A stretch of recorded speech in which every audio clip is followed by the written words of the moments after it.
皆さんこんばんは。ワイワイニュース山崎です。今日は2019年の10月の28日月曜日ですね。時間がまたしても大幅に遅れまして、現在、日本時間の夜の9時52分ということで、約、50分以上遅れました。申し訳ありません。今日のワイワイニュースライブ通算で、2875回目ということですね。いつものようにツイキャステレビのメディアを使った一元放送ということで、現時点で音声と映像も問題なく配信されているということです。今日のメインテーマですけど、この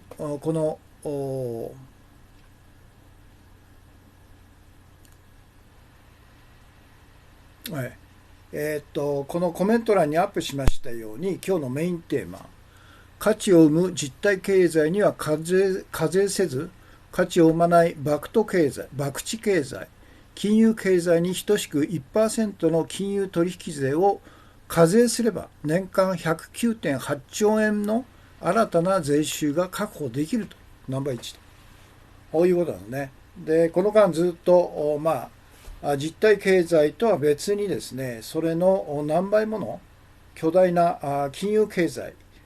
何の価値も生まないと、金融商品を売った方という博打をしているような経済の実態っていうのは隠されててですね、その全体の規模がどのくらいかっていうのが分かんないんですね。それで、今日調べてですね、かなり分かったんですね。で、今日のメインテーマはそれで、実体経済の20倍以上の規模に膨れ上がってる。20.55 倍ですよ。実体経済っていうのが、実質 GDP、国内総生産に等しいわけですよね。ですから2018年度の国内総生産、実質 GDP っていうのが、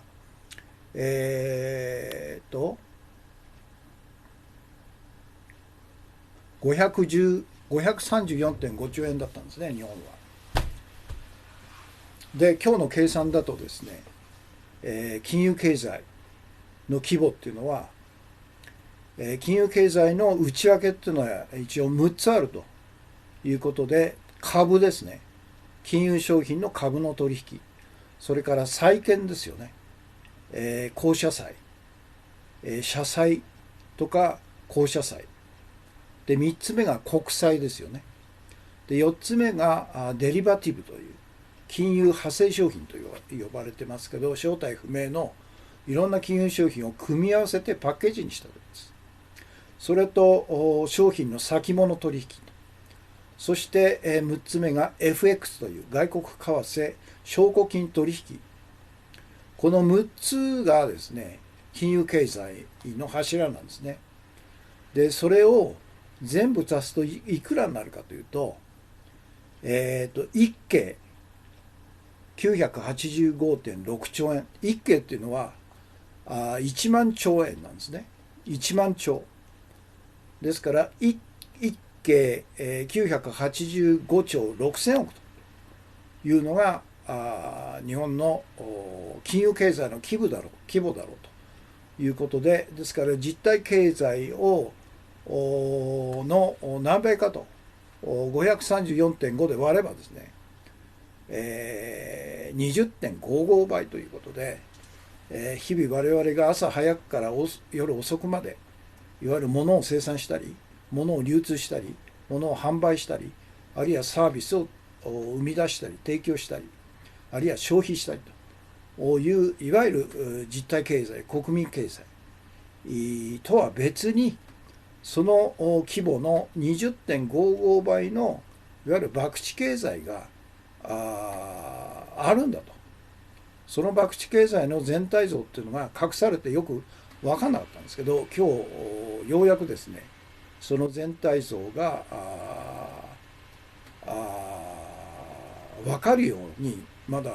初めなんですけど、全体像がおぼろげながら分かるようになったということで、実体経済の 20.55 倍の巨大な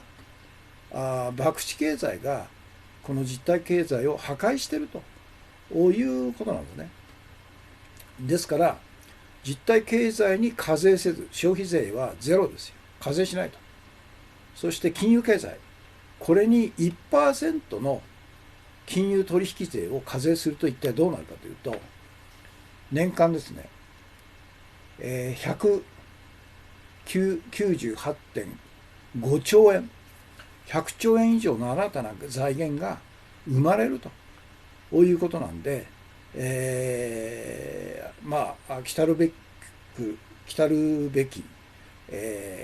市民革命政権樹立の暁には年間240万円、月20万円のベーシックインカムを、提供すると、政府が提供すると。これはもう日本国憲法第25条の最低限の文化的、衛生的な環境に人々が暮らせるような最低給付金ですよね。これを240万円を例えば1000万人の人に支給すると24兆円なんですよね。ですから109.8 兆円か。109.8 兆円の、これを全部ですね、ベーシックインカムに使うという、例えばですよ。そうすると、1000万円で24兆ですから、4000万人の人にベーシックインカムを支給できると。で、当然ながら4000万人の人っていうのは実体経済で収入があるわけですよね。収入のない人もいますけど、収入があるということですので、240万に満たない差額を支給するということになると思うんですね。ということで今日のメインテーマというのは、非常に重要なテーマだと私自身思ってますんで、それを中心に今日の放送はしたいということですね。そして最初のお知らせですけど、これは先週の金曜日のメインテーマですね。これの表紙ですね。金曜日のメインテーマ、自分と家族と社会全体の命と生活と資産、自由と人権、平和を守るために我々は今何をなすべきかというテーマだったんですね。先週金曜日。で、これがYouTube 向けの表紙です。我々は何をすべきかと。これですね。命と生活と資産、自由と人権、平和。なかなかノスタルジックなイメージでいいですよね。で、現時点での視聴者数ですけど、ツイキャスが363名様、YouTube が651名様、全部で111、114か名様ですね。そして、先週の土曜日ですね、第24回目の根っこ勉強会を午後5時7時で2時間で放送したんですね。で、この時のこれ面白いんですけど、表紙、我々4人が与那市戦隊、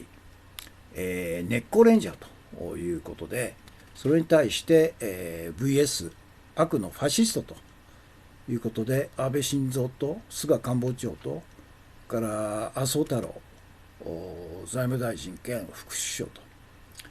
この対決だと第24回勉強会だというやつですね。で、現時点での視聴者数ですけど、ツイキャスが446名様、YouTube が645名ですから1091名ということですね。ということです。で、24回目は統一テーマを設けないで、各パネラーが自分のテーマを設定して、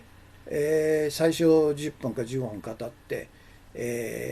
それに対して、全員でフリートークするということなんですね。竹中平蔵が入ってませんねと。そうですね。竹中平蔵、いろいろ入ってないんですね。公明党創価学会も入ってないですし、竹中も入ってないし、二階、幹事長も入ってないということですね。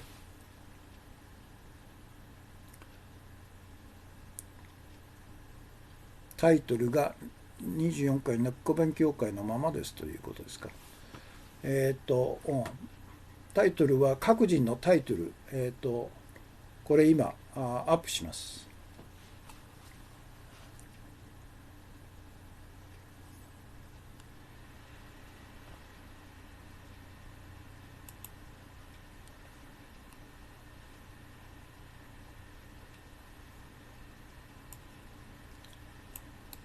全部入るか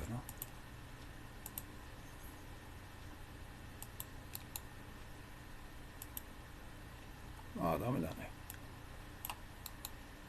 私のやつ3つ入れます。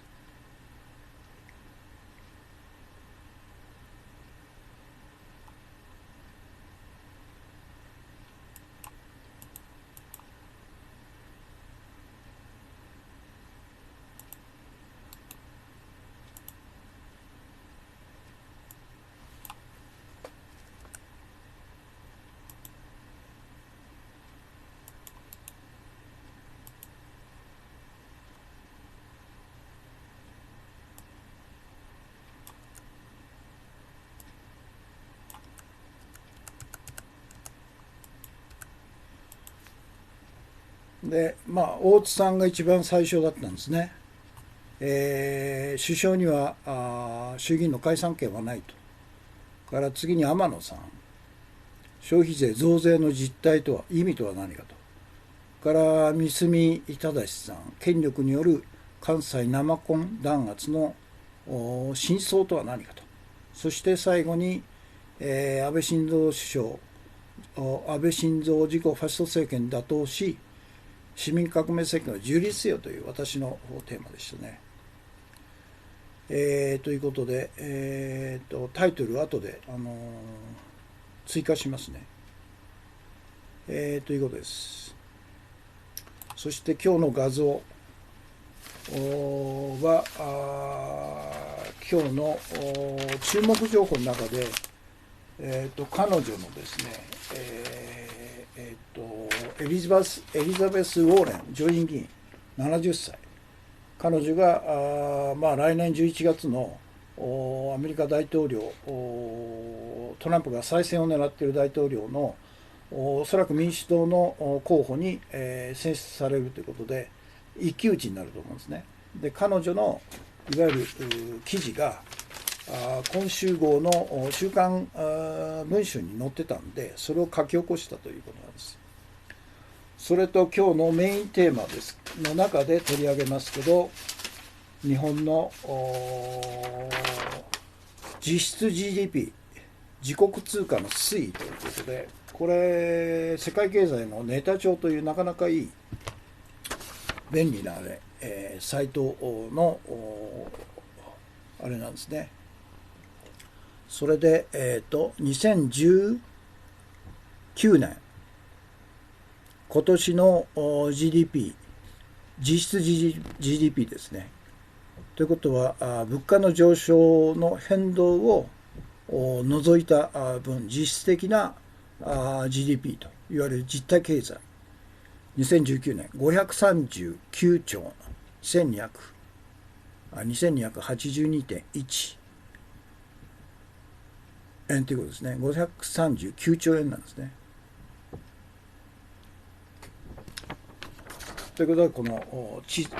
グラフも出てるんですね。ということ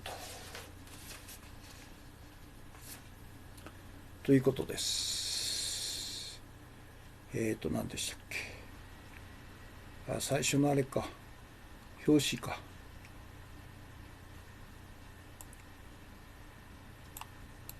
メインテーマの表紙ですね。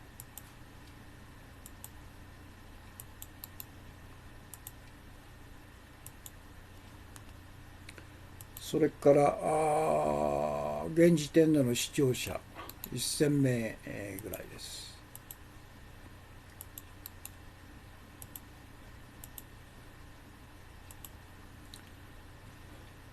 それから根っこ勉強会ですね。録画ですね。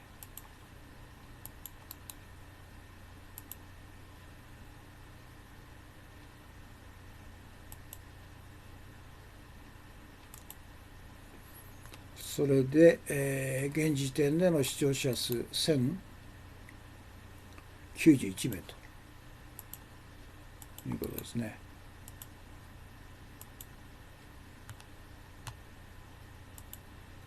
はい。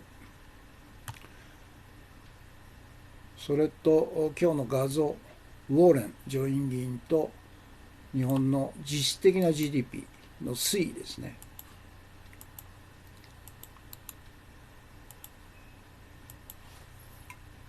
ほとんど成長してないと。0.89% ですよ。今年の経済成長。そして次に、今日の注目情報、皆さんからのですね、初耳さんですね。いつもたくさんのコンティニュー教員ありがとうございます。3つですね。配信ありがとうございますと。それから、翔さん、コンティニューコイン。それから砂月さん、竹中平蔵が入ってませんねと。タイトルが24日ネット勉強会のままですと。これ後で付け加えますね。からのこのこさん、お茶爆10ですね。それから吉行さん、今日のメインテーマですね。価値を生む実体経済には課税せず、価値を生まない金融経済に 1% の金融取引税を課税すれば年間109.8兆円の新たな税収が確保できるということですね。だから消費税なんかもう全廃なんですよ。5% に減税するんじゃなくて全廃ですよ。する必要ないと。から砂月さん、毎回ありがとうございます。初めて、ご覧の方へということで、山崎氏のキャスは一言一行コメントが集団嵐行為があってから禁止と。このキャスの目的は情報の拡散共有。ご賛同ならツイッター連携で拡散共有お願いしますということですね。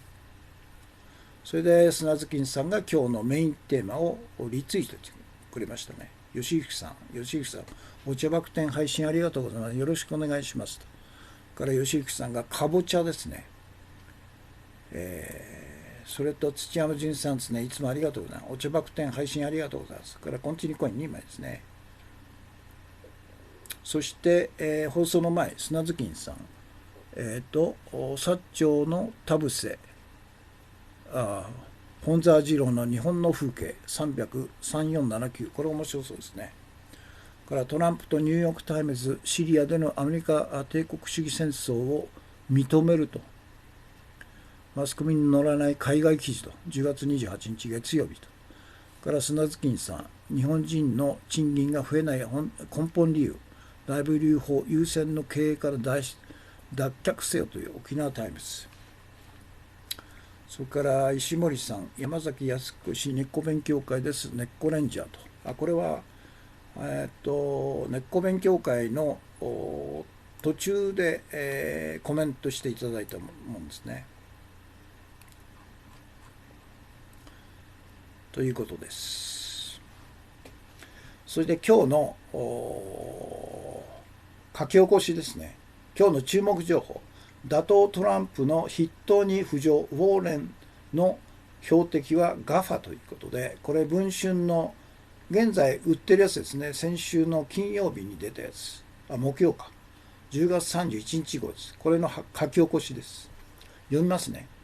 1年後、トランプ大統領に、挑むのは彼女になるのかと。アメリカ大統領選の候補者指名争いで民主党のエリザベス・ウォーレン上院議員70の支持率が急上昇していると。各社の調査でバイデンを前副大統領を抑え初めてトップに躍り出たと。不動の筆頭候補だったバイデンはトランプが弾劾追及を受けるウクライナ疑惑の当事者に他ならないと。ウクライナ疑惑が報じられるたびにバイデンはダメージを受けていると。前回の候補者争いでヒラリー・クリントンと戦ったサンダースは最近も心臓発作を起こすなど高齢から来る健康不安が拭えないと。集会では有権者と携帯電話で記念撮影を行い支持を拡大。毎週のように新しい政策を打ち出す彼女の政策ボードには高額所得者への大増税、法人税の大幅アップなど左翼寄りの政策ばかりがずらりと並ぶと。経済政策以外では海外派兵の大規模撤退や保護貿易の提唱などトランプ以上に内向きの政策も目立つと。外信部デスクと。1949年オクラホマ州で生まれたウォーレンは中産階級の底辺の家庭で育ったと。父親の心臓発作によって一家は破産寸前に追い込まれ、母親が最低賃金の仕事を余儀なくされるなど貧困の経験が経済政策のバックボーンとなっていると。奨学金制度でジョージ・ワシントン大学に入り法学者となったウォーレンの研究テーマは破産や貧困問題と。2008年の金融危機に際して彼女は銀行や投資家を甘やかしたアメリカ政府の責任を徹底批判すると、10年にオバマ大統領から消費者金融保護局設立の責任者に指名されワシントンへの進出を果たしたと。で2012年マサチューセッツ州初の女性上院議員に当選すると学生ローン、医療改革などの法制化に尽力、着実に党内の支持層を増やしてきたと。彼女の政策ターゲットは大企業、富裕層など国全体の4割の金融資産を持つとされる上位 1% だと。大統領選に向けウォーレンが掲げた目玉政策が GAFA、Google、Apple、Facebook、Amazon といった巨大 IT 企業の解体、特に Facebook を目の敵にしており、ザッカーバーグ CEO が彼女が大統領になれば大規模な訴訟となると噛みつくなど泥沼状態になっていると。こうした直情的な政策が左派支持者から喝采を浴びる一方、眉を潜める中間層も少なくないと。これは大手新聞の外信部デスクが言うようなことでしょうね。IT や金融の大企業から$200を超える献金は受け取らないと明言するウォーレン。彼女への人気は図らずもアメリカ社会の矛盾を証明していると。これはジャーナリストの近藤中っていうんですかね、女性のおそらくフリーライターだと思うんですけど、この人のなかなかまとまったいい記事ですよね。そしてもう一つ注目記事として、これは古いんですけど、今年の6月25日日経新聞で学生ローン免除法案を発表、米民主サンダースということで、6月の記事なんですね。日経新聞。ワシントン、米民主党の大統領候補指名を目指すサンダース上院議員無所属は24日、総額1兆6000億ドル、約171兆円に上る米国の学生ローン債務を全額免除する法案を発表したと。費用は金融取引への課税で賄う計画と。膨張する学生ローンへの対策は民主党の指名争いで大きな争点の一つになっていると。米民主党下院議員らと共に学生ローンの債務免除法案を発表したサンダースさんと写真があったんですね。で、法案は株取引に 0.5%、債券取引に 0.1%、デリバティブ取引に 0.05% の税を課すことで債務免除の費用を賄うとしていると。サンダーズ氏は学生ローンを抱える米国民4500万人を救済できると説明。公立学校の無償化などと合わせ毎年150万人の雇用創出につながり、今後10年で1兆ドルの経済効果があると主張していると。1兆ドルってことは106兆円ということですね、10年。ってことはね、毎年10兆円ぐらいの経済効果があると。サンダーズ氏と並ぶ左派候補のウォーレン上院議員、民主党も今年4月、富裕層への増税を財源とする学生ローンの免除、債務免除案を発表。ウォーレン氏の案は、世帯年収が10万ドル未満の人の学生ローンを5万ドルまで免除と。4200万人を救済する計画と。いずれもリベラル層へのアピールが狙いで、26、27日両日に開く第1回の民主党大統領討論会でも議論になると見られると。これは日経らしい記事ですね。だからウォーレン氏のいわゆる全額免除じゃないんですよね。10万ドル未満の学生のローンを5万ドルまで免除。だから中途半端なんですよね。サンダーズの方がまだいいですね。全額免除ですからね。でもまあサンダースの場合はいわゆる金融商品の取引に課税するって言っても税率が 0.5 とか 0.05 とか0.005 とかですね、株に 0.1% か株に 0.5%、それから債券取引に 0.1%、デリバティブに 0.005% ということで、だから私が、今日のメインテーマで主張するのは 1% なんですね。6つの金融経済の柱、株とか債券とか国債とか FX とか、あるいは商品先物とか、それぞれの取引額に 1% を課税するということで、日本の場合は109兆円もの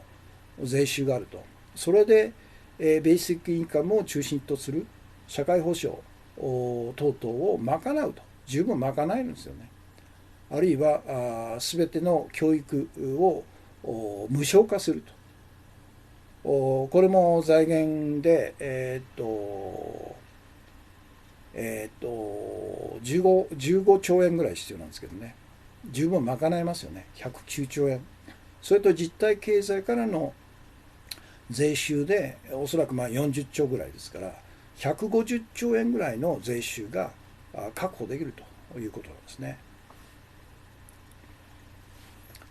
ということです。計算、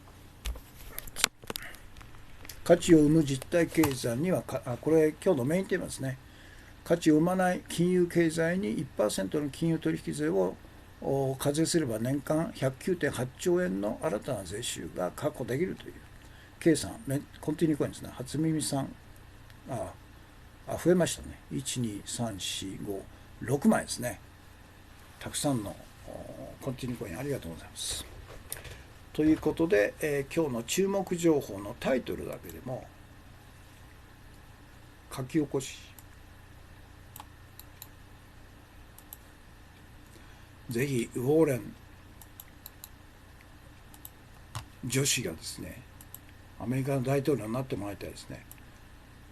トランプは無理だと思うんですね。ここまで散々ますます敵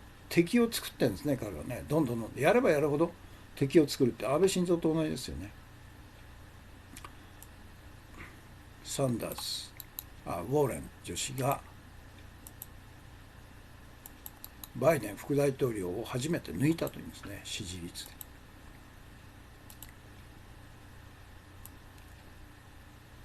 だからバイデンはやはりウクライナ疑惑で、息子とともに、怪しいんじゃないかという一番の弱いところをトランプに突かれたわけですよね。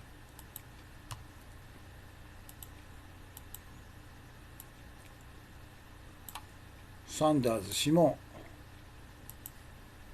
やはり高齢からおそらく心臓の冠動脈が詰まってるんでしょうね。軽い心臓発作をして大統領指名選挙は休むっていうことなんですね。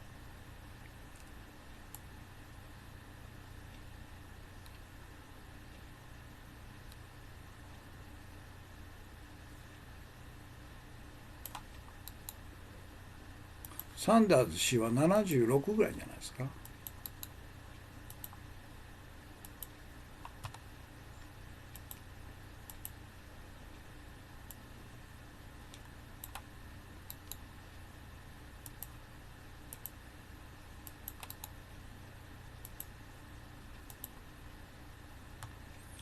ということです。それと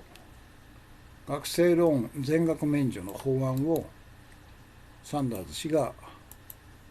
提案したという。アメリカの場合の、法律の規範権というのは国会議員に持ってるんですね。大統領は持ってないんですね。日本の憲法上もそうなんですよ。憲法第41条。国会は国の唯一の立法機関であるというふうに規定されてるんですけど、自民党は歴代自民党はこの41条の後半の部分の規定を無視して憲法違反のほとんどの法案を自分たちで起案し、そして内閣法制局でお墨付きをもらって、おそらく内閣法制局の官僚がですね、文案を作ってるんですよ、法案を。そして国会に提出して、で委員会で時間稼ぎの審議をして、で時間が来たということで強行採決をして、委員会採決を通して、そして衆議院の本会議と。で本会議でも3分の2確保してるんで、通して、そして同じことを参議院で繰り返した。だから自民党っていうのはまあ猫勉強会でも言いましたように、憲法第41条の全般ですよね、国会は国権の最高機関であるという規定にも違反して、自分たちに、主義の解散権があるんだという大嘘をついて、今まで、ずっと自分たちに有利な時を狙って解散して勝つのが当然ということで、アメリカ支配階級の傀儡政党自民党が戦後70年以上にわたって2回の例外を除いて、公明党後半ここ20年以上は公明党創価学会のサポートを得てですね、独占、日本の政治を独占しているという根の最大の理由っていうのは、衆議院の解散権を自分たちが持ってんだという大嘘をついて、憲法違反の大嘘をついて実行してきたことなんですね。そのことなんですね。そして、憲法第7条の第3項に、天皇は内閣の承認、助言と承認を得て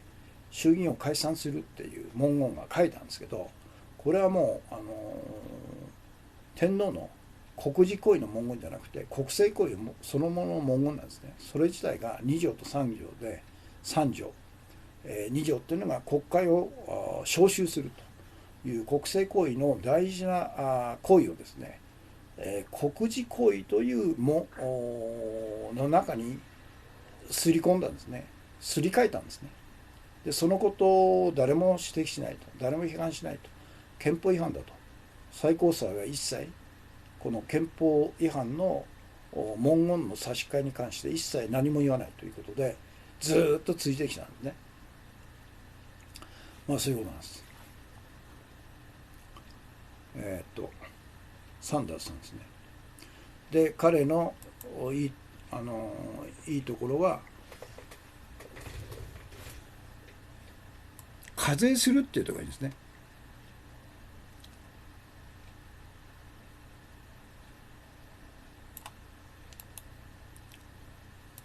これ初めてじゃないですか、金融経済に課税するというふうに。それでそうだ。だからアメリカの場合は大統領に法案の規範権も国会の提出権もないということなんで、必ず議員立法、それも一人の国会議員が起案して、国会に提出すれば委員会で審議されるんですよね。日本の場合は自民党がでっち上げた国会法という自分たちに都合のいい内容で法律を作ったんですけど、そこには日本の議員立法には衆議院の20名の賛同がいると、参議院の10名の賛同がいると。でその法案が予算を伴う場合は衆議院で、何名でしたっけ、50名、参議院で20名というとんでもない賛同がないと日本の場合は議員立法が成立しないということで、ですからこれまで、成立した議員立法って全部自民党絡みなんですね。自民党が賛成しなければ国会法の規定に、ならないということで、もう完全にインチキなんですよね。ということです。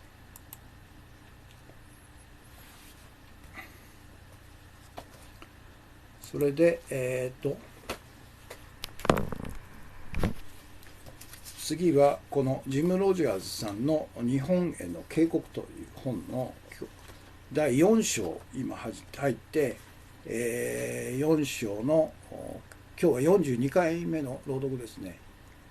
第4章「家族とお金を守るために私が学んだ9つの成功法則」ということで、その第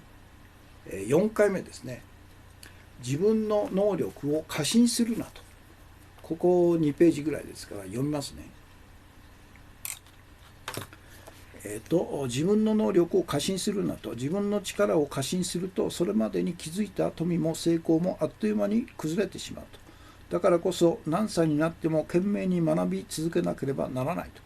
学べば学ぶほど自分が知っていることがいかに少ないかが見えてくる。そうすればおごり高ぶったりせずに済むだろうからと。投資で成功した時には自分が利口であると考えたくなるもんだと。自分が投資の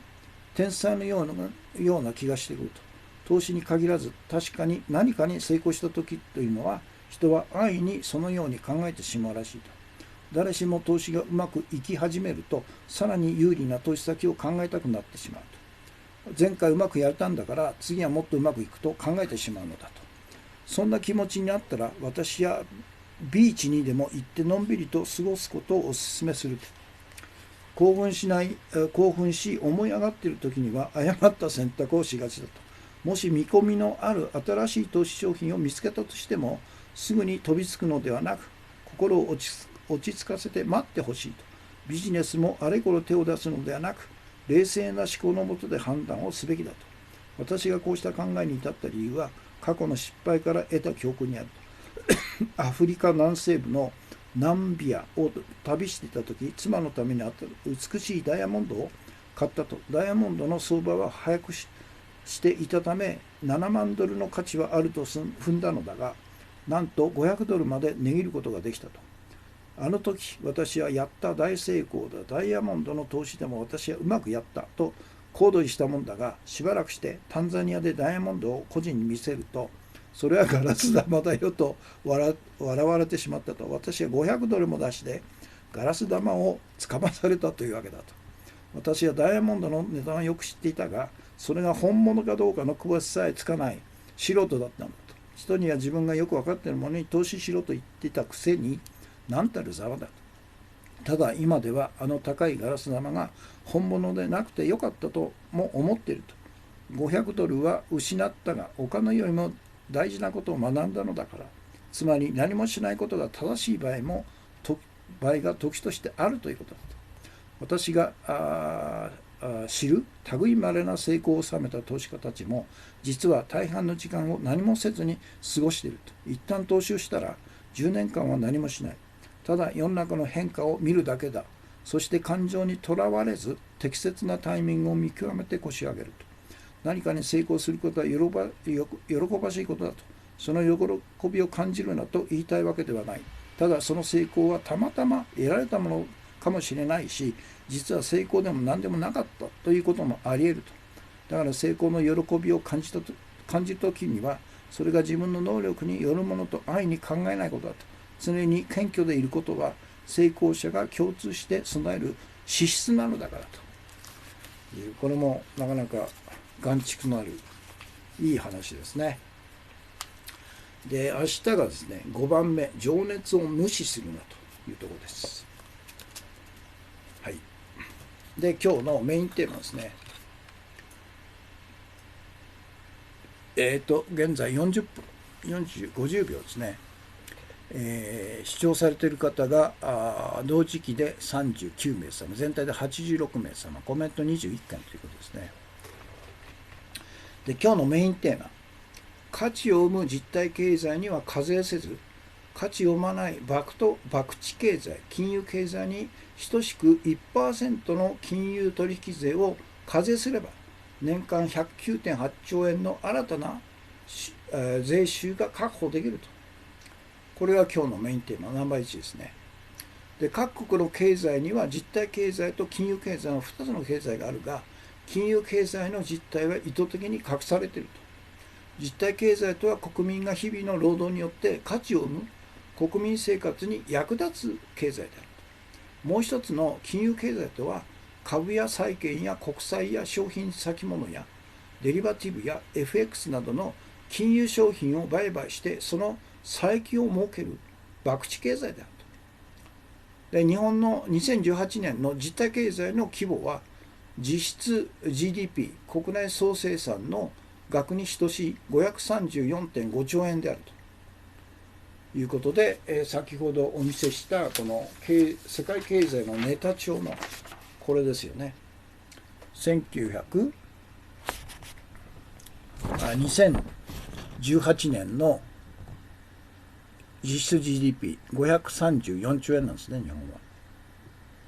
で、2019年、今年の予想は538.2 兆円ということで、ほとんど増えないと。0.89% の成長率ということなんですね。それじゃあ金融経済の規模は一体何かということで、今日のメインテーマなんですけど、金融経済には6つがあるということで、株ですね。株取引。どのぐらい規模かと。641.8 兆円なんですね。2018年。から債券ですね。公社債、社債とか公社債、取引。これが 1565.3 兆円と。から国債の取引。これは2018年の国債の発行額 148.7 兆円なんですね。それからデリバティブ取引。これはさまざまな金融商品をパッケージにして、何が何だか分かんないと。で、国際的ないわゆる格付け、金融商品の格付けを専門にする会社がA3 とかですね、何の根拠もなく、正体不明のデリバティブ商品をに価値を与えると。それを基準にしてみんな買うわけですよね。それが1098.8 兆円と、1098兆円と。それから商品の先物取引、これ大したないですね。7.5 兆円しかないですね、日本の場合。そして、最大のものが FX なんですよ、これ。外国為替証拠金取引。これが2015年段階ですけど、5524.3 兆円と。だから2018年はもっとすごいでしょうね。6000兆円ぐらいになってるわけですね。これを全部合わせると、1計 985.6 兆円ということで、これが実体経済の規模だろうということなんですね。それじゃあこの実体経済に等しく 1% の金融経済取引税というのを新設して課税すれば、1% ですから年間 109.8 兆円の新たな財源が出てくるよと。これをベーシックインカムとか、あるいは教育の無償化とか、あるいは医療、国民皆保険とか、国民介護ですね、介護保険とか医療保険とか等々の財源に使えるわけですよね。そうすると日本の場合金融経済の規模っていうのは実体経済の何倍になるかということで割ればいいんですよね。そうすると 20.55 倍となるということなんで、で問題はですね、この金融経済今まで世界金融恐慌っていうのが何回も起こってるんですけど、例えば1929年のニューヨークの株の暴落から全世界に広がったんですけど、これも株ですよね。過熱する株価が一挙に崩壊したと。これはもう FRB が意図的に、株に対する融資を締めちゃったんですね。当然ながら株は暴落すると。でロックフェラーとかあるいはブッシュとかですね、そういう金融ブローカーチェイスマンハッタンとか等々の銀行家たちは事前にその情報を知ってますんで、株が暴落するっていうのを分かってるから暴落する前にですね全部売り払ったと。そして、暴落した後安くなった株とあるいは工場とか不動産とか等々を買い叩いたということで巨額の富を築いたというのが29年の世界恐慌の実態なんですね。でその金がどこに行ったかというと BIS 経由で、いわゆるBIS というのは国際、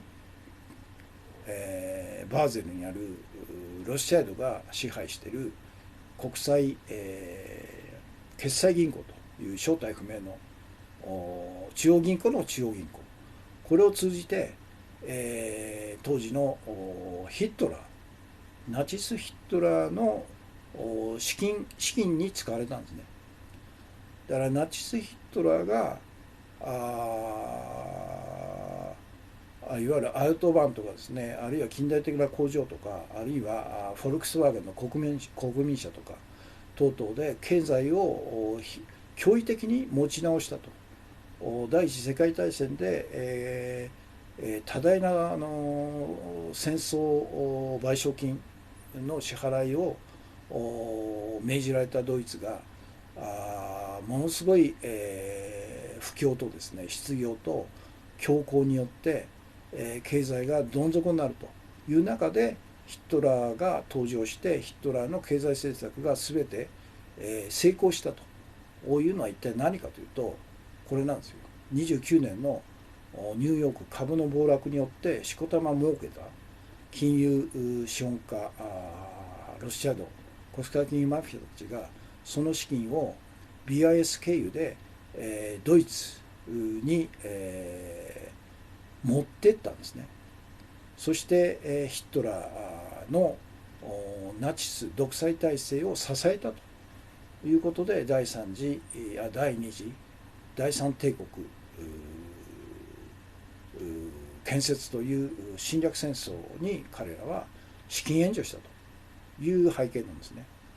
そして、最近では2008年のリーマンショック9月15日に金融大手のリーマン商会が破産したということをきっかけにして世界恐慌が起こったんですけど、これもデリバティブ商品のわけのわかんないデリバティブ商品を各金融機関が差益を設けるために膨大な額に投資したと。それとサブプライムローンという本来だったら信用力がない、い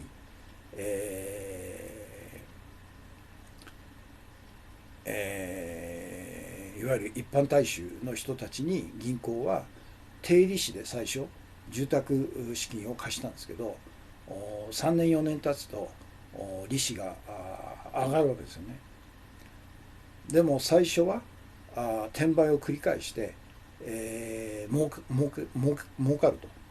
という仕組みを作ったんですけど、最後は当然ながらサブプライムローンが破綻するということでリーマンショックが起こったと。それをきっかけにして、世界各国の国民経済が破綻したというのが2008年のリーマンショックなんですけど、必ず金融恐慌の原因っていうのは金融経済、金融商品の破綻なんですよね。実体経済が破綻すれば、例えば企業が倒産するとか、破産するとか、個人が破産するというところで止まるんですけど、金融商品、金融経済が破綻すると、世界的な連鎖反応が起きて、世界恐慌になるんですね。で、最後は戦争で終わるというのが、1929年のニューヨークの株暴落から始まった世界恐慌の最終的な解決っていうのが第二次世界大戦だったんですね。ですから金融経済これ自体を実体経済を主にして金融経済を従にするような経済体制に、持っていく必要があるということで課税する必要があるんですね。というのが今日のメインテーマです。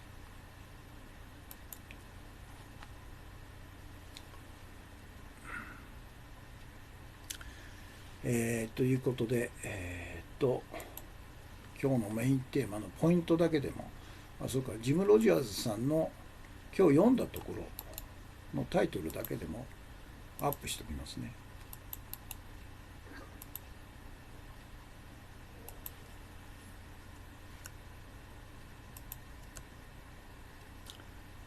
彼は非常にあれですね、自分の失敗をちゃんと言う人なんですね。正直な人なんですよね。これほどのお金持ちで自分の失敗をこういうふうに、反省しているということで、告白する人っていうのはほとんどいないんじゃないですか。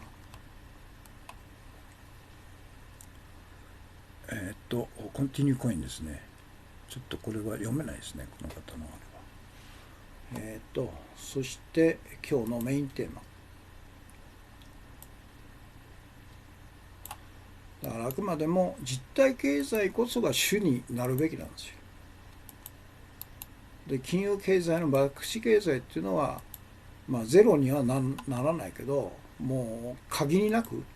ゼロに近いほどの規模で十分なんですよね。だから世の中には各国の経済には2つあるんだと。実体経済と金融経済なんだけど、実体経済に関しては隠されてて、みんなその実体経済がどういう役割を果たしてるのかっていうことが分かんないんですね。で、実は実体経済こそが国民生活に役立つ価値を生む経済なんですけど、金融経済っていうのはまさに金融商品を売った買ったで再起を狙う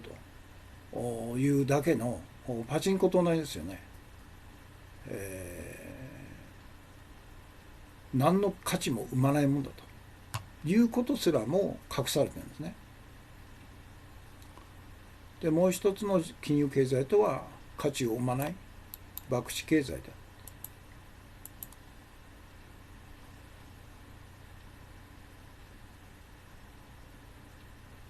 これ同じやつがあれだ。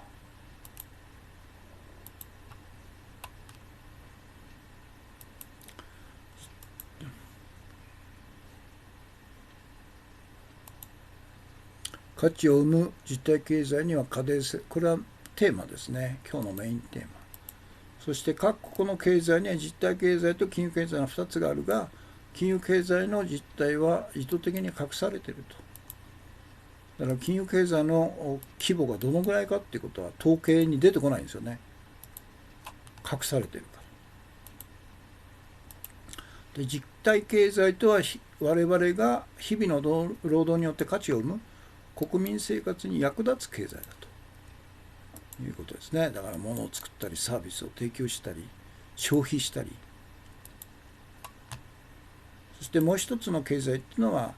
金融経済。これは株や債券や国債や先物商品取り先物やデリバティブ商品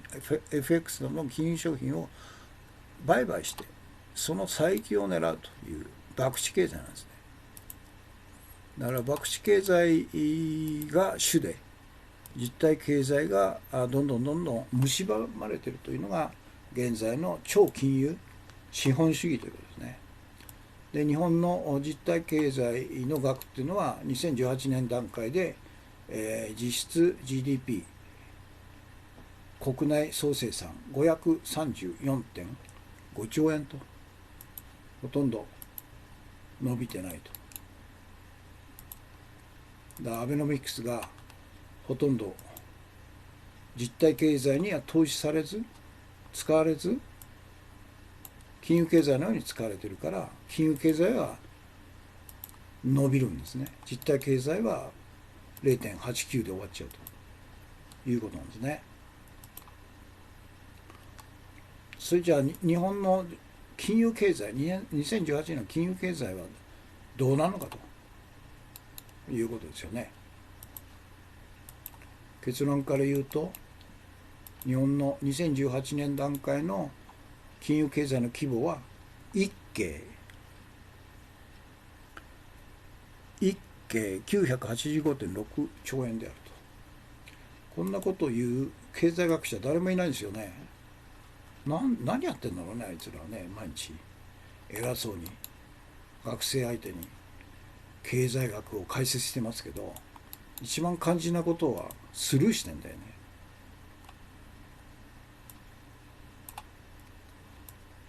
憲法学者と同じですよ。一番大事なことをスルーしてると。日本の学者っていうのはろくでもないよね、そういう意味でね。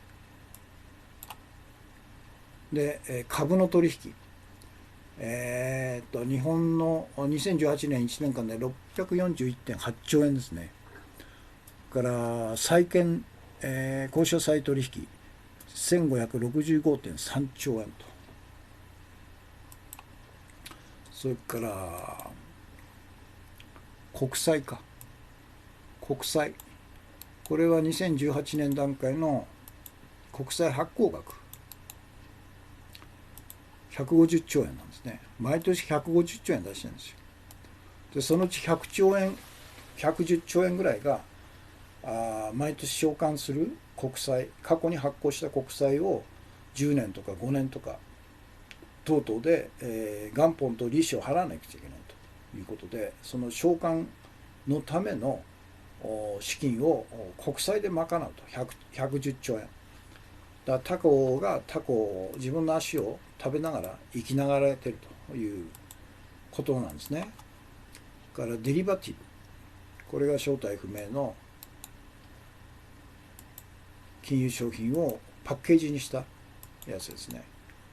このマーケットがすごいんですね。3000兆円ですよ。そして商品先物、これはまあ原油とか貴金属とか、あるいは食料、トウモロコシとかじゃがいもとか小麦とか、これ大したことないですね。日本の場合 7.5 兆円ですって。そして最後の FX、 外国為替証拠金取引、これ2015年ですけどすごいですよ。5524兆円ですよ。これに対する課税が一切ないんですね。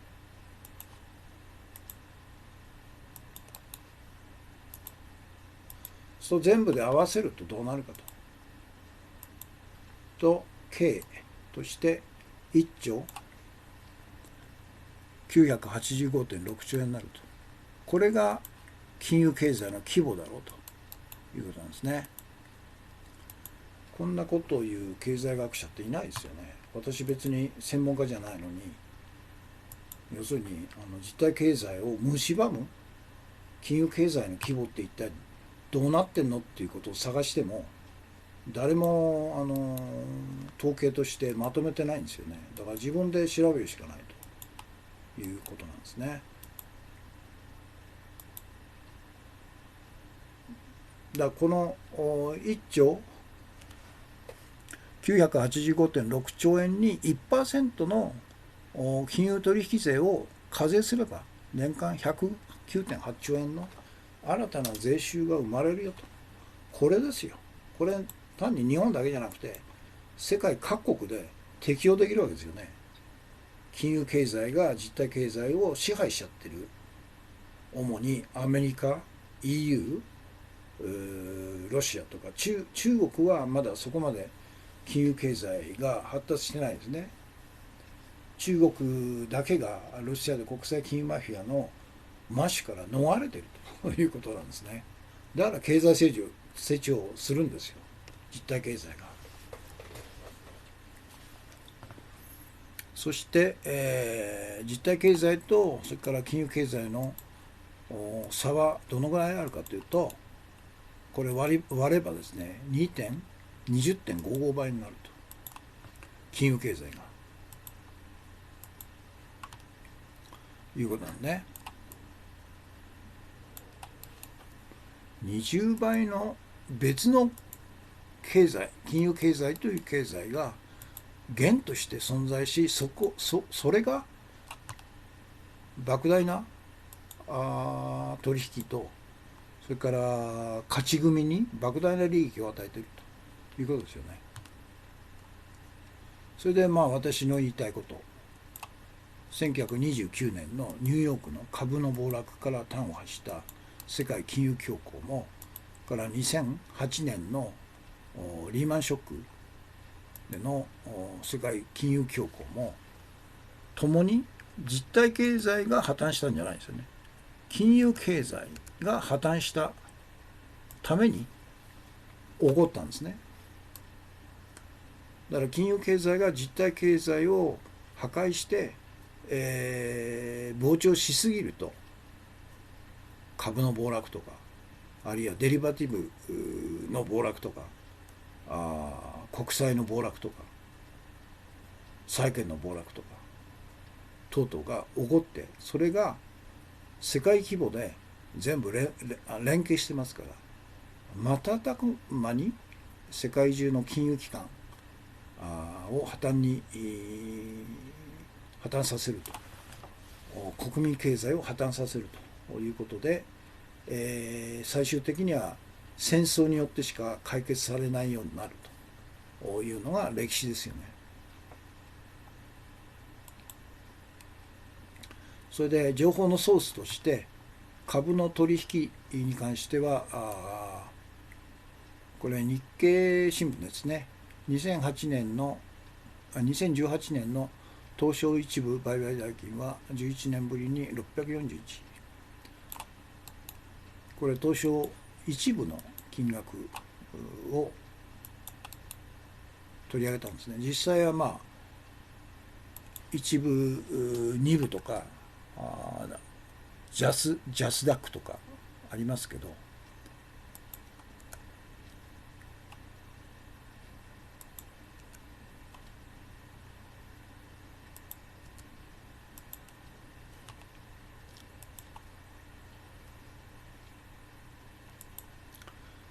それから中に債券公社債の取引、これがなかなかよく分かりにくいんですけど、一応日本証券業協会というところの統計資料があったんですね。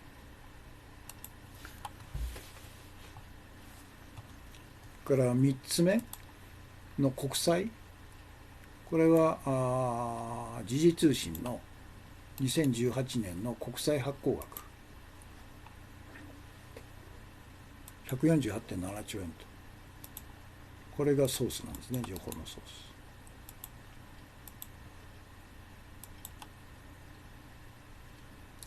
ス。からデリバティブ、これも日経新聞ですね。日経新聞の記事、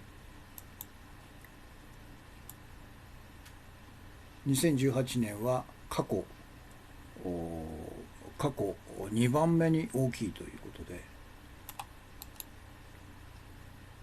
この記事の中に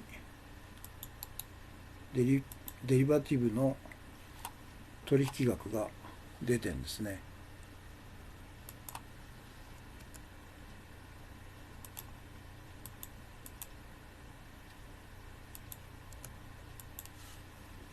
デリバティブはもうほとんどあれ素人は手出せないですから、まさに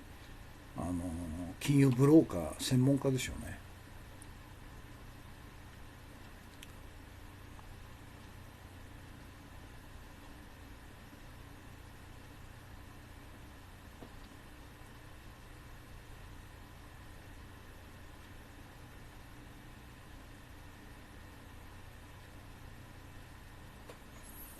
これは、いくらって言ったのかな、3098兆円。これだ。この記事の中に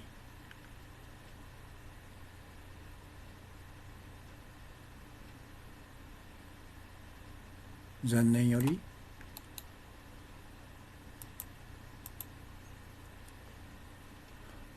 9.6% 増加したということで、この記事の中に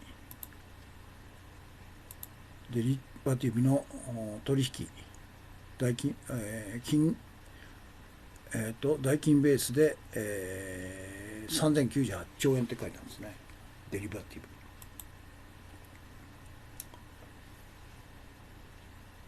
それから商品先物、これは 7.5 兆円。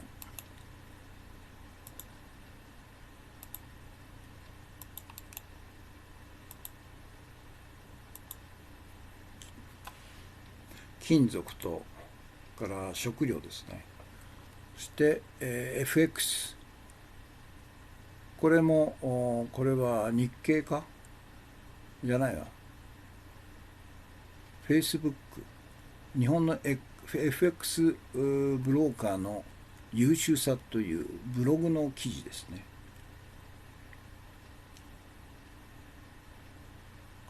国内の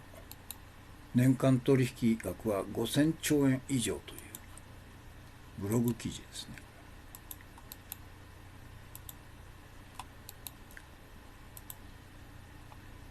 うわ、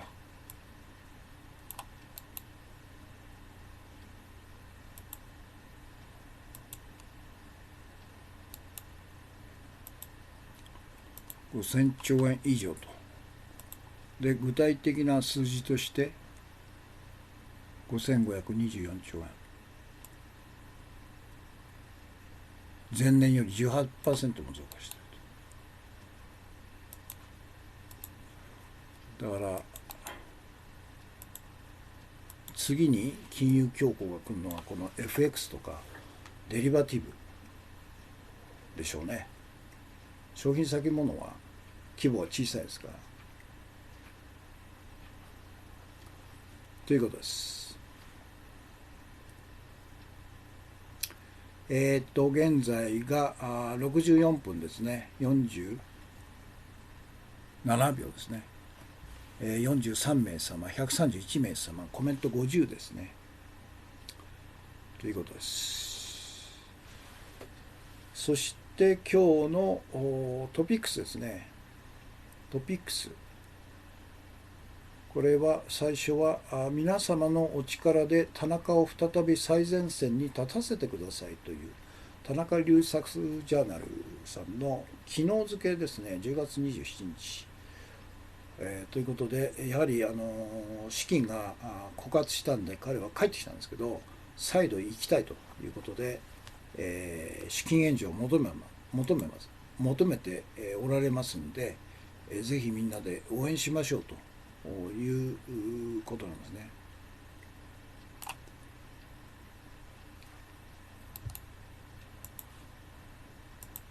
いやー、頑張ってますよね彼ね。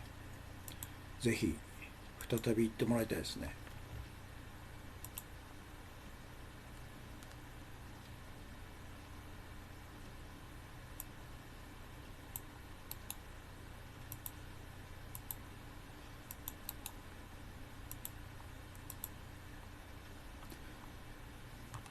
それで、彼の資金援助活動支援基金ということで、ここゆうちょ郵便局からの振り込みの場合、それと銀行からの振り込みの場合、ここに書いておきますね。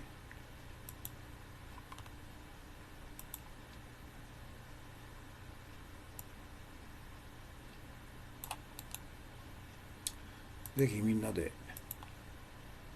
彼を再び香港取材に行ってもらうためにですね、資金援助したいということを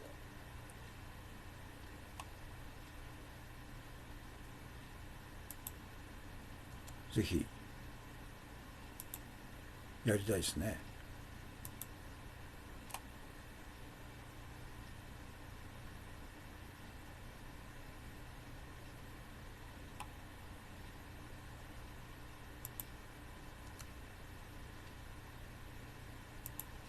銀行からということです。2つ目がトランプ大統領 IS 最高指導者の死亡発表、子供3人とともに自爆という、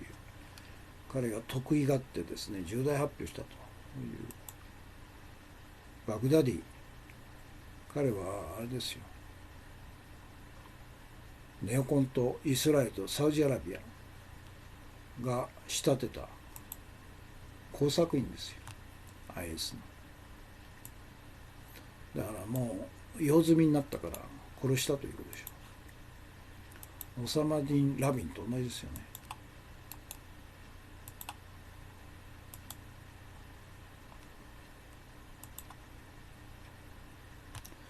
そしてイスラム国、これが日韓現代、日韓現代がより具体的に様子を伝えてるんですね。それから森田千葉県知事に危機意識ゼロと災害対策10年ほったらかしというとんでもないやつを知事に選びましたね、千葉県民。本当の無能ですよ、彼は。おべんちゃらばっか使った無能。彼の無能さが今回の千葉県に集中した大雨災害の原因でしょうね。10年間何もしなかったと。だからハザードマップなんか作ってないと 30% ぐらいしかその土砂災害の緊急対策が、他の県はほぼ 100% とか90何%なんですけど、千葉県だけですよ 30% とかね、何にもしてないということはバレたんですね、これね。ハンギョレ新聞、これは例の検察改革を求める市民の動きがこの記事で読めますね。大したもんですよね、韓国の場合は。非常に具体的な要求として該当行動に出るんですね。要するに問題はあれですよ、検察が恣意的に、逮捕・起訴できる何の制限もないと。日本と全く同じですよね。検察が全ての権力を握っていると、誰も制限するところがないということを最大の問題にして、市民が検察改革こそが必要だと。だからアメリカの場合は検事が勝手に起訴なんかできないんですよね。大陪審というところがあって、小陪審というのがいわゆる、裁判で有罪か無罪かを12名かなんかの市民が決めるっていうのを小陪審というんですけど、大陪審というのは検察が起訴するのを妥当かどうか、大陪審で決めるんですよね。だから検察官が独占している起訴権に対して、検察官が行使するんじゃなくて、大陪審の決定に従って起訴するかしないかが決定するという非常にまともな裁判というか、検察の起訴権を制限する制度なんですけど、韓国にはないと、日本にもないということで、韓国はそのことを問題にして今最大の権力の巣窟である韓国の検察の民主化、大改革を、ムン・ジェイン大統領の下でやろうとしてるんですね。日本は全然そこまで行ってないですよね。検察のやりたい放題、警察のやりたい放題、裁判所は何のそれに抵抗もしないと、むしろ加担しているという最悪の状態ですよね。ということで反魚類です。それからトランプ政権、ひどいねこれもね。連邦政府機関に米2氏の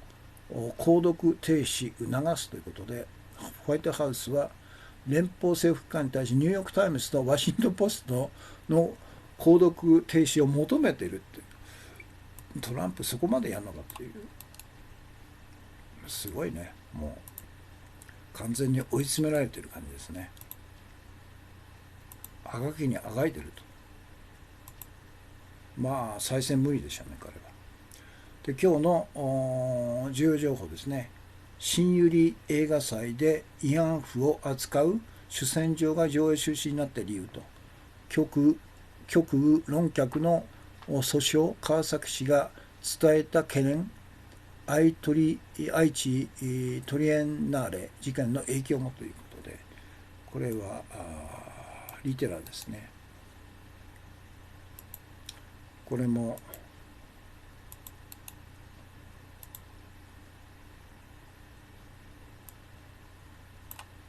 一方的にあれですよね。主催者のメインの主催者である川崎市が2日前に中止を言い出したっていうことなんですね。全部つながってるんでしょうね。ということで、今日の放送これで終わりですね。78分7秒ですね。ということで、たくさんのコメントとたくさんのコンティニューコインとたくさんのギフトですね、いただきました。ありがとうございました。今日の放送はこれで終わりです。現在日本時間の夜の11時10分ですね。ということで、お疲れ様でした。また明日火曜日放送ありますんで、できるだけ早く始めたいと思いますんで、またよろしければ合流してくださいということで、今日の放送これで終わります。お疲れ様でした。